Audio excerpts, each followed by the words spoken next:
Problem नहीं आएगी, उनके सामने कोई चैलेंज नहीं आएगा, लेकिन जब वो बाहर निकलेगा, इस देश के लिए वो काम करने का वो जज्बा लेकर के आएगा, तो चैलेंज आएंगे। 2004 एथेंस पैरा ओलंपिक में भारतीय टीम का ध्वजवाहक कैप्टन भी था, और जब ओपनिंग सेरेमनी हो रही थी तो मैंने सोचा मुझे इस देश के लिए गोल्ड मेडल जीतना है और इस देश का राष्ट्रीय गान पूरी दुनिया सुनाई दे, मुझे ऐसा काम करना है। आज भी मुझे याद है, मात्र 23 साल की उम्र में मैंने गोल्ड मेडल ही नहीं, दुनिया का नया विश्व रिकॉर्ड भी ब्रेक किया। अब देखिए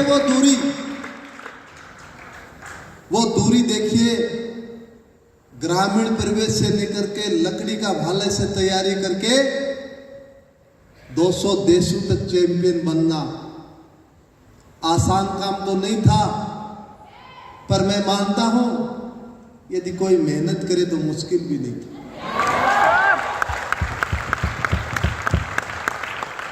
2005 में मुझे महामहिम राष्ट्रपति ने अर्जुन अवार्ड से नवाजा, और यह सफर रुका नहीं, चैलेंज थे। पर मैं आपको एक बात बताना चाहता हूं कि 2008 और 2012 में मेरे जेवलिन थ्रो इवेंट नहीं आया पैरा ओलंपिक के अंदर, और मैं खेल के अलावा कुछ जानता नहीं था। बस मेरे दिमाग में एक ही था कि मुझे खेलना बहुत अच्छा लगता है, इस देश के लिए मेडल जीतना है मुझे। एक बार मैंने 2010 में सोचा कि मुझे गेम छोड़ देना चाहिए, लेकिन मेरी फैमिली ने मुझे मोटिवेट किया कि आपको खेलना चाहिए।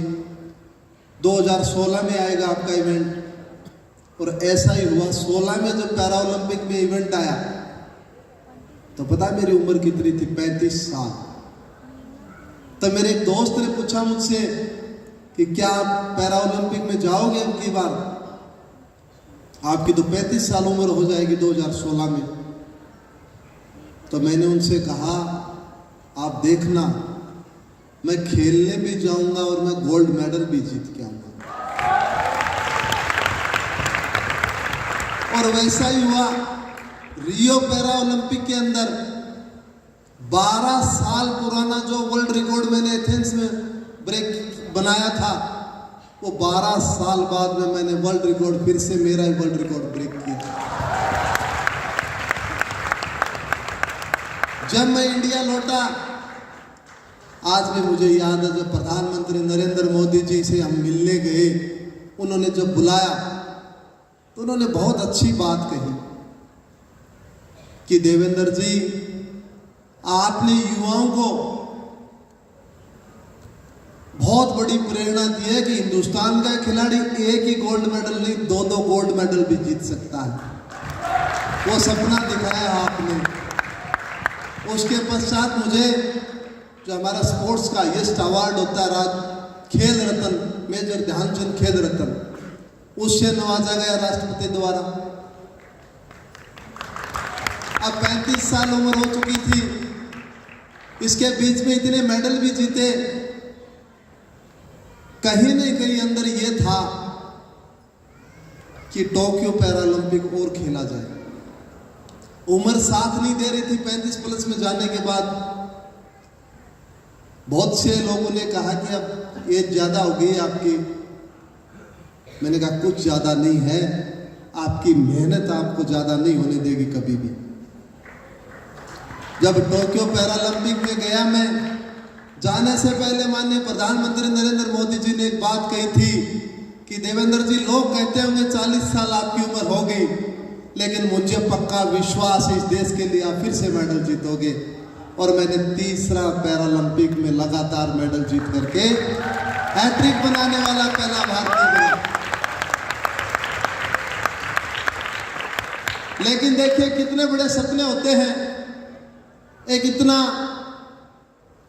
लंबा सफर, कहां 2002 और कहां 2021, बहुत लंबा सफर। 19 साल इस देश के लिए खेलना, फिर मैं 22 में भी खेला इस देश के लिए। लेकिन मुझे ये कहते हुए हर्ष हो रहा है कि आज जो स्मार्ट वैल्यू कंपनी है, मुझे ये पता नहीं था कि मैं इसके मंच पे आऊंगा।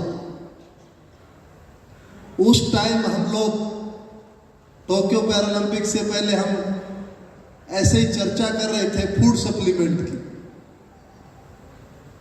तो मेरे अंदर एक भावनाएं थी, मैंने कहा हम बाहर की कंपनियों का हमें नहीं लेना चाहिए, हमें इंडिया में जो कंपनियां हैं उनका लेना चाहिए हमें फूड सप्लीमेंट। तो मुझे पता चला, मेरे न्यूट्रिशन ने बताया कि सर स्मार्ट वैल्यू एक कंपनी है।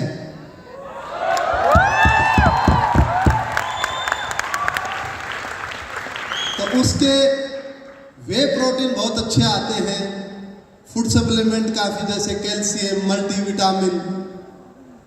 तो मैं 2021 में स्मार्ट वैल्यू कंपनी से जुड़ा था।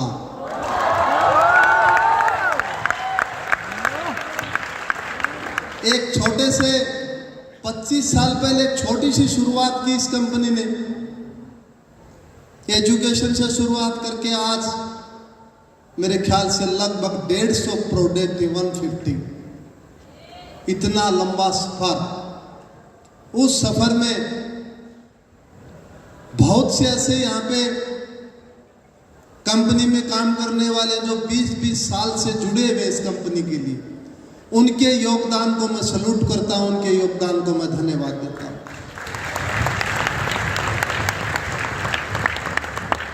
तो कहीं न कहीं उनका जो योगदान है, उनके योगदान की वजह से आज ये कंपनी इतनी ऊंचाई पे है।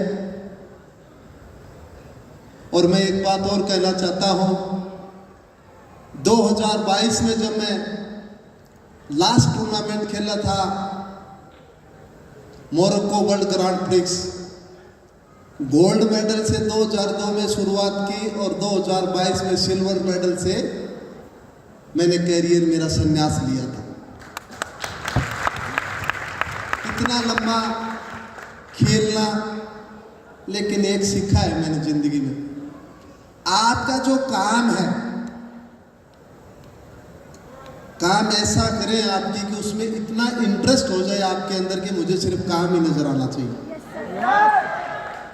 आपको पता है,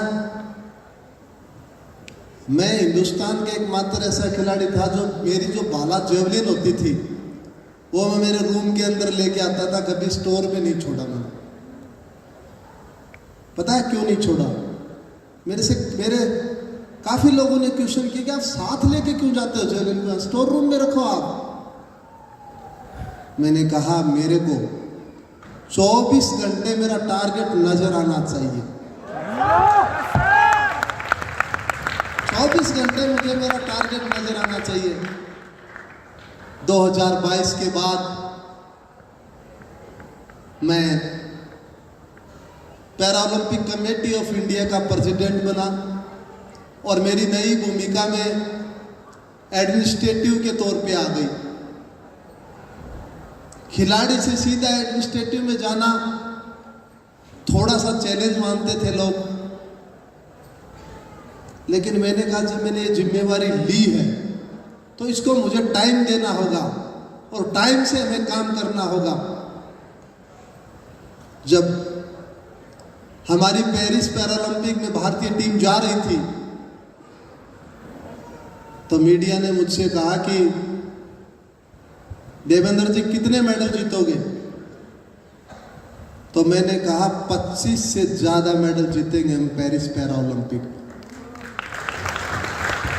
मीडिया का जवाब था कि आप ज्यादा बोल गए, 60 साल में ही आपने 29 मेडल जीते हैं तो 25 कैसे जीत पाओगे?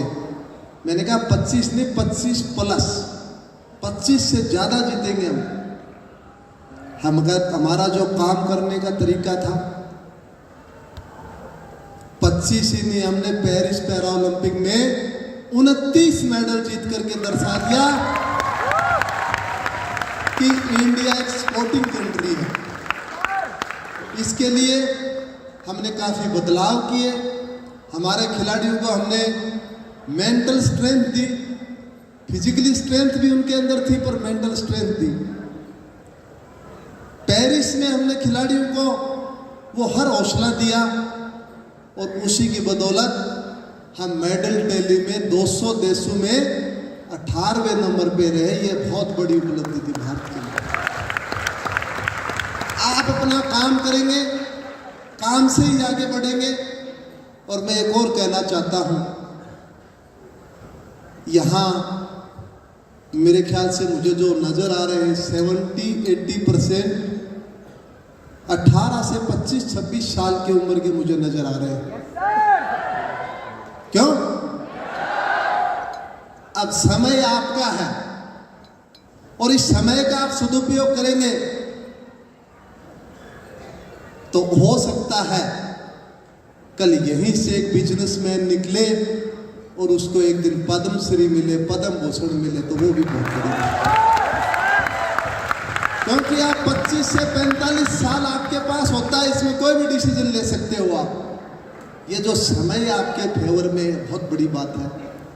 और आज की सबसे अच्छी बात मुझे ये लग रही है, मुझे बुलाया तो इसलिए था कि देवेंद्र से एनर्जी मिलेगी इनको, लेकिन ये उल्टा हो गया, मुझे इनसे एनर्जी मिल रही है।